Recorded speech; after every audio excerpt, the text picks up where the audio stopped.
Welcome back to another episode of the Benefits Insider. I'm your host, Chris Hamilton, and today I want to share with you 3 things that you can do as an employer to help evaluate your broker, or perhaps you might even want to evaluate changing brokers this year.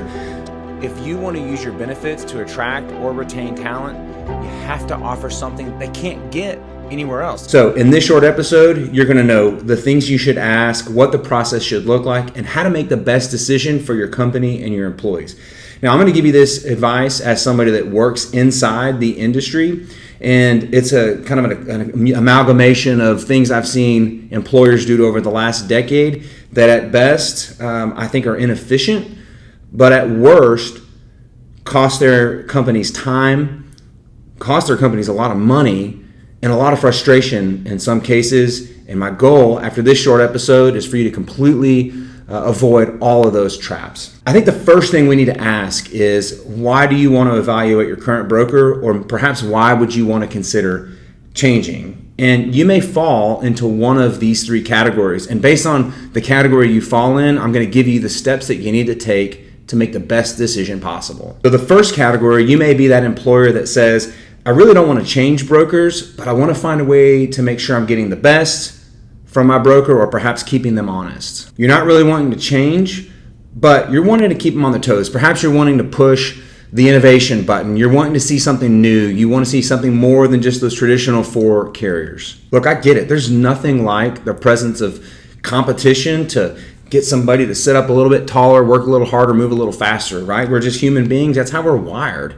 If that's you, and you have no intention of changing brokers, you just want to put a little fire under their feet, if you will, get something new out of them, make sure they're getting you the best of what's in the market, they're working a little bit harder. I'm going to give you a pro tip here. This is probably going to ruffle some feathers of folks in my industry, but I can save you a ton of time in the process of having to meet with other brokers and hear the dog and pony show and having the million follow-up emails and calls of trying to get you to move forward, right? Here's what you do. Here's what I would do. I would send an email to my current broker, and I would ask them for my loss runs and renewals for the last 2 years. So you want claims and the renewals for the last 2 years.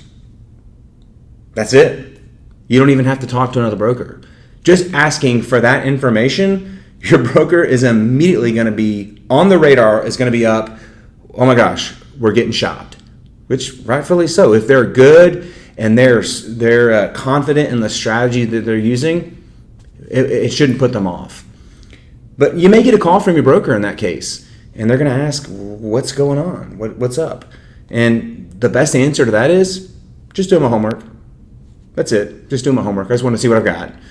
And that alone is going to save you a ton of time, because you're not going to have to take meetings with other brokers. You're not going to have to go through the dog and pony shows.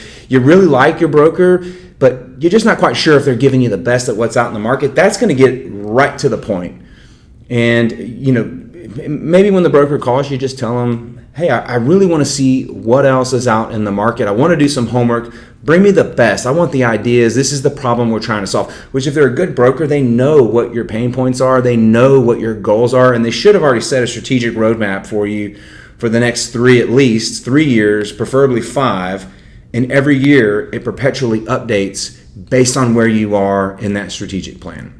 So that's the quickest and most efficient way to put a broker on their toes, is to just ask for the loss runs, your claims history, and last 2 renewals. Now, depending on what state you're on, some of that information, or state you're in, some of that information may differ, but I'm giving you this advice based on somebody that's in Texas.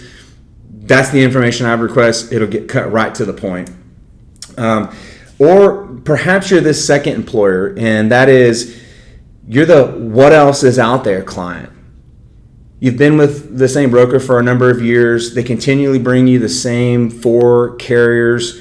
Half the time when you need to market the plan, 2 or 3 of them decline. You don't have many options. Your costs continue to rise. And you've just gotten to the point where you're like, I need to know what else is out there. I see in the news, I hear people on social media talking about all this innovation that's happening in the industry, but I'm not seeing it. What else is out there? How do I do that? If that's you, that's great. And I say this because every year it seems there's new innovation that's happening in the industry. There are employers that are doing new things that drive costs down and benefits quality up. And if I think about healthcare and what it's done in your company over the last 5 years, maybe you've had a year or so where the renewal was palatable. You've probably had 2 or 3 that it wasn't. And as you trend that forward for the next 5 years, it's going to take a lot of profitability from your company and thereby some valuation. And a lot of the companies that we're talking to today, they want to fix that. At best, their thought is maybe we can just reduce the increase. And while that's a worthwhile endeavor, a lot of the companies we work with, they want to actually reduce the net cost. And that is completely possible. So if you're that client, you are going to want to interview other brokers, advisors, and you're going to need them to put together a strategic plan for you to show how they would deliver those results. And the best way you can do this, because there's so many different brokerages out there, you can spend an inordinate amount of time trying to vet these out. The best way to do it is to talk to some of your peers and find out who they work with and strategies they've used. Maybe you're part of an industry association, or perhaps you're part of a CFO roundtable or an HR roundtable. The best way is word of mouth of people that have gotten the results. I once had a mentor that told me, when I was asking about money management advice, he said, "You'd never take advice from a broke person, would you?" And I thought, well, of course not. Well, why not take advice from somebody that's already been down that road and figured it out? So the best course of action I can give any business owner, CFO, or HR person is to find somebody that's already achieved the results that you want and ask them about their journey and who they worked with. And if that advisor is any good, they'll either be able to help you or they'll point you to somebody. If you're in a different part of the country, maybe you're not a good fit for who they are, what they do, they'll point you to the right folks. The reason why it's important to find somebody that's already doing this is because, particularly if you're wanting to see new innovation and ways to drive your costs down, not every brokerage focuses on that as their practice. There are a lot of big brokerages that are out there that do a lot of the standard status quo, big carrier type business. I mean, quite honestly, not everybody knows how to do it, and not everybody is allowed to do it. And what I mean by that is if you're a big organization and you want streamlined consistency, the easiest way to do that is just to work with a handful of carriers and deliver the same product to everybody across the country. From a risk management standpoint, that's just easier to manage.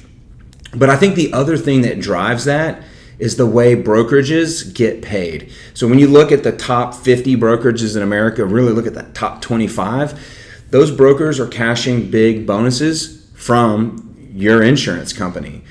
And it's interesting, you think about it from one company's perspective, right? If I look at client A, that big bonus isn't really all that big for that one company to the brokerage, but when you add it up in aggregate to thousands or tens of thousands of clients across the country, you're talking 8-figure bonuses to some of these firms. And the initiatives in the strategy and what's allowed is set at the top of the house. What the individual advisors are allowed to do, the carriers are allowed to show, the strategies they're allowed to do.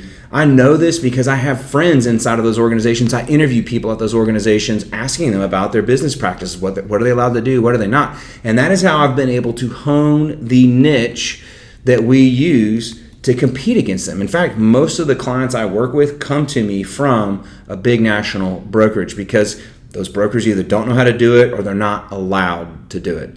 And the strategy that I use for our company, because quite honestly, I sit in your seat. I have employees that look to our firm for insurance that I have to design. We have to be able to meet their needs. And my goal is to show employers around the country how to do what we did, how to do what other clients of ours have done. That's why I call it the benefits insider approach. It's what we have done for our own benefits as insiders to address rising costs, being able to provide better benefits to our employees, and be able to do it sustainably next year, 3 years from now, 10 years from now, without it eroding our bottom line. One of the biggest frustrations this type of employer brings to me is I'm not seeing any sort of new innovation.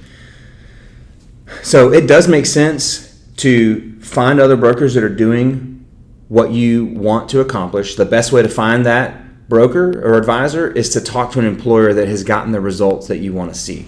The best time to engage that advisor, and this is a mistake, I think it's a mistake. I'm just going to be honest with you. It's a mistake that employers make year in and year out, is they don't start this process until about 75 days before their renewal happens. So if you're a January 1 renewal, it's likely employers don't start reaching out to other brokerages. I mean, maybe even at the earliest in September, maybe October. And it really sets you behind the 8 ball for a couple of reasons. One, this probably resonates with you. You get your renewal at the last minute, and it's like a race to the finish line to get everything done in time so that employees have the open enrollment done, have ID cards in hand by the effective date, right? I mean, that's usually one of the biggest complaints we hear. When you're in that sort of cycle, what you're looking for is somebody to bring big strategic thought and a roadmap. They need to create a multi-year strategy. That can't happen during the renewal and open enrollment process. It's not really feasible to do that. So my advice to you, if you're this type of client that really wants to see new innovative ideas and you want a bigger strategic plan, the absolute best time to do that is at least 6 months. If you're a mid-sized employer, 6 months before your renewal. You should be looking at this around the mid-year mark. The absolute best time to look at this is just after your renewal. Why is that? Well, all the information, you have it readily at hand. The information is not dated. It's all relevant, it's all current, and it doesn't need to be updated. The information that you went over through your renewal is still fresh in your mind. You're going to remember everything because it just happened. That is going to be the best time for another advisor to come in and ask questions and really get behind what happened, where are you headed, understanding what's going on. Because remember, when you're hiring a consultant, they need to diagnose. It's very similar to a doctor. When you walk into a doctor's office, they're going to ask you, does this hurt? What were you doing when it happened? All these sorts of questions to help diagnose. And the more fresh it is in your mind, the better information you're going to be able to relay to that advisor. But the other thing, I think this is highly underrated, is that just after your renewal, there's no pressure to get a deal done. There's zero pressure. You don't have to make a decision until the renewal period if you don't want to. So this completely removes the pressure off of you as an employer to make a decision. You're not under the gun to get a renewal done. And it removes the pressure from an advisor of feeling like they've got to close a deal on you. They're really there. A good advisor will come in at that time because they know there's ample runway. And because of the other things I mentioned about the information and the availability and all those other things, they know it's going to be an ideal scenario for them to do their best work. You want an advisor that is willing to come in when there's not a deal on the table because you know they're there to give you advice and nothing else.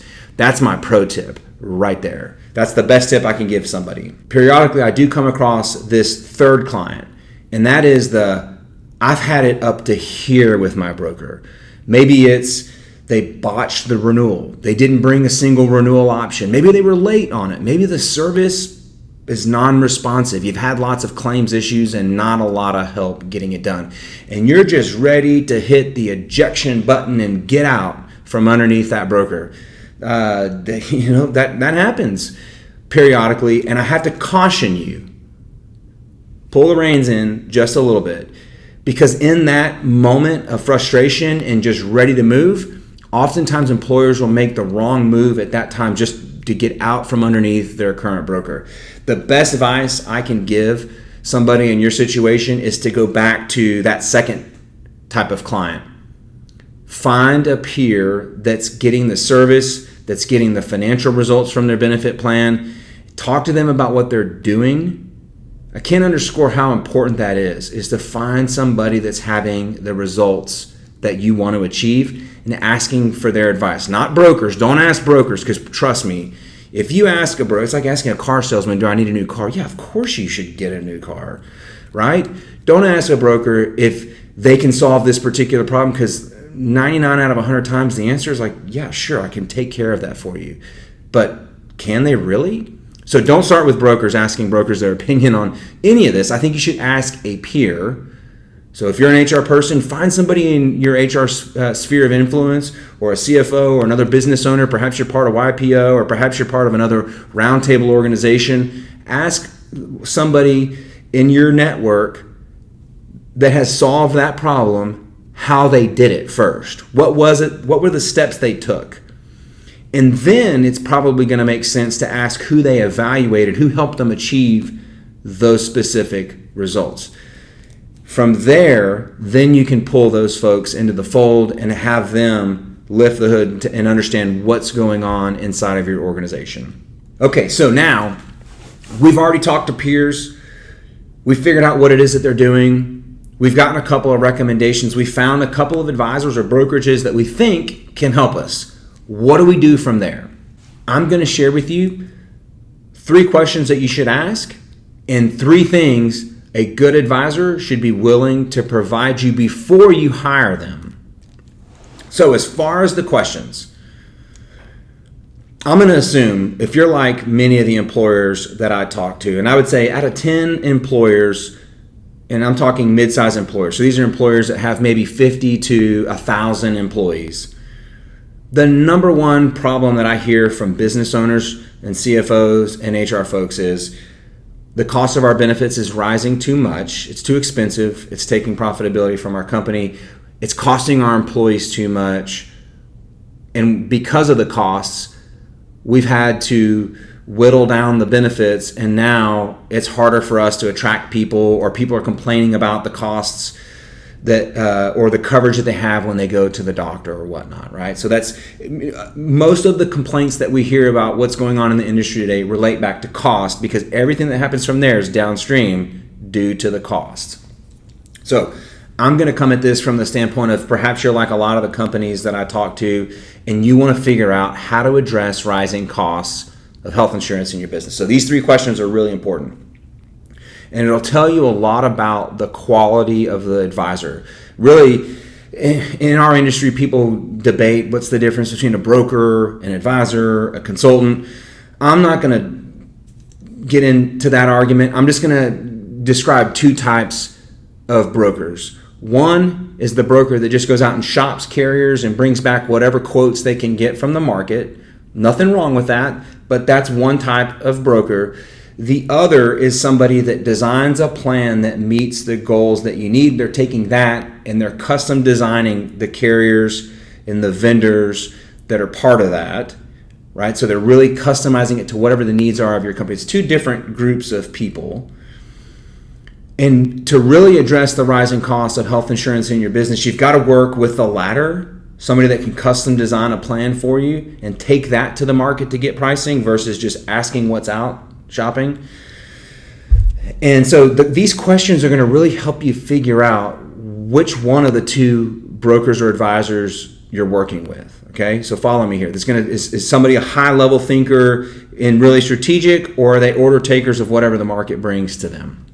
So the first question is, what's going on in healthcare and health insurance that's driving our costs higher? And what you're looking for as far as a response is somebody that's going to talk about what's happening in healthcare, because everything that happens in healthcare is going to dictate what happens with your insurance costs. And as healthcare costs go up, so do insurance costs to help pay for those. So they should be able to talk about some of those dynamics, but more importantly, they should talk about what are some of the things that you can do to offset rising healthcare costs, which is actually question number 2. What strategies are you seeing and using with your clients to help reduce costs and improve the quality of coverage for employees? And what you're looking for for answers here are specific strategies that they have implemented with their clients to deliver the results that you're looking to see. And then the third question is, quantify the impact that those strategies have had for your specific clients. And I find this is interesting because clients have told me in the past that when they were talking to a broker at a big brokerage, they had answers for these particular questions. But when you dig a little bit deeper and you ask that specific advisor and the team that they're working with, that's great. You guys have offices all over the country that have done some of these things, but specifically, what have you done? How is this going to work? It's a lot like working with a doctor, right? He might be part of a doctor group that does a ton of hip replacements, but the doctor you're talking to, maybe he's only done one. Maybe he hasn't done any. He's more of a knee guy, right? Who do you want operating on you? Somebody that has the skill and experience of using these, not only for their clients, but themselves. Oh, that's actually bonus question number 4. This is a really good question. Ask that advisor, how are their benefits designed? Which of these strategies they're talking to you about do they implement for themselves? So it's one thing to practice on somebody else, but it's another thing to do it for yourself. And when I'm looking for professional services, whether that's legal, medical, accounting, I ask the people I work with, what do you do in your situation? How do you personally manage this? Or if it's a doctor, I ask my doctor this all the time. It burns her out, I think. But I say, hey, Kathy, if you were in my shoes or when you've had this situation before, how did you handle it? What did you do? Ask an expert what they do for themselves, and you're going to get the right answer most likely, especially if they've got a ton of experience at doing it. So I always ask somebody in the benefits industry, what do you do for your own benefits, and what's been the effect of that?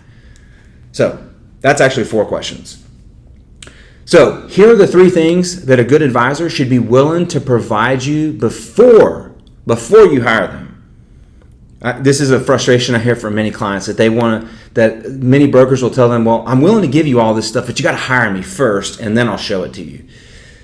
I had a mentor very early on in my career, and his advice to me was, when I got into consulting, was just start consulting for people. They're going to need to hire you to implement it. So just give, and then you get.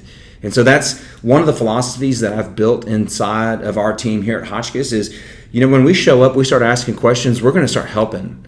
And through the help that we provide, it's likely that we'll end up getting hired so that we can do it. So I never believe, hey, everything that we have is hidden behind a paywall. Now, there are some things that we can't provide to you until you're a client, but a good advisor should be able to provide these 3 things before you hire them to ensure that you're making the right decision with the right advisor. So the first thing is they should be willing to provide you a strategic plan. And what I mean by that is a plan that shows the big picture strategy and the expected results for the next 3 to 5 years, and provide that as if they were your advisor. So we would sit down and say, if I was your advisor today, if you hired me today, these are the things that I would do in year 1, 2, and 3. And here's the impact I think it will have that we can use as a measuring stick when we look back at the end of year 1. And this is important because people want to know, what am I going to get? And oftentimes when you look at these pitch decks of brokers, they're flashy. They've got all kinds of cool things about HR support and technology and compliance, and we're big and we have access to all these carriers, which is great, right? But what does it actually mean to you? What is it going to look like? What am I going to expect to work with you? That's what you want to know as an employer, and a good advisor is going to be willing to give that to you up front before you hire them. The second thing, actually these next 2 are really, really important because it goes back to some of the things I've talked about proof. I'm not from Mississippi, but I do want somebody to show me, what am I going to get? So the next one is going to be case studies. Show me case studies of your clients. All these things that you just showed me in your strategic plan, the things that you told me about what were going on in healthcare, the strategies you want to use, give me case studies that show the impact. I want to see the numbers. I want to see how it turned out. And the last one is going to be references. Ask that broker for references, not just clients of theirs, because let's be honest, if I've got 10 clients, I could have 9 that hate my guts, but 1 that really likes me. Well, guess which one I'm going to give as a reference? The one that likes me, right? So what you want to ask for is give me references of clients that are using these specific strategies that you're recommending to me. And preferably, they're going to be references of those case studies. Because here's the deal. Any brokerage of any size, they're going to have some really cool case studies of clients, but it may not be case studies of the advisor that you're working with. Ideally, you're going to want case studies from the advisor that you're working with, and you're going to want those references to be from those case studies that your advisor is working with. Why? It's proof of the body of work. It's proof that these are the strategies that I use, this is the impact that it's had, and here are the people that you can talk to that can validate in your exact shoes the exact problem that you had, that can tell you exactly what it was like to work with us, and they can tell you the financial outcome and the benefit outcome it's had to their employees. That's the best that you can get. Otherwise, you're kind of reliant on, we're great people, we have good service, and we've got good ideas, hire us. And I see a lot of employers that do that. Look, everybody's got their own way of managing things, but if you're wanting to create the most efficient and the best outcome, asking for those types of information, that process is going to yield you the absolute best possible chance of getting what it is that you want. So I hope this was helpful to you. If you've got questions, feel free to send me a note. I've also included a link to our website that will give you the playbook that I talk about all the time, the Benefits Insider Playbook. I'm going to give it away to you. It lines out the 3 pillars of the approach that we use that you should be thinking about if you're wanting to lower the rising cost of health insurance in your business and provide better benefits to your employees. But I hope these tips were useful to you. Use them to add more profitability to your bottom line and more money in your employees' paychecks. Until next time, take care.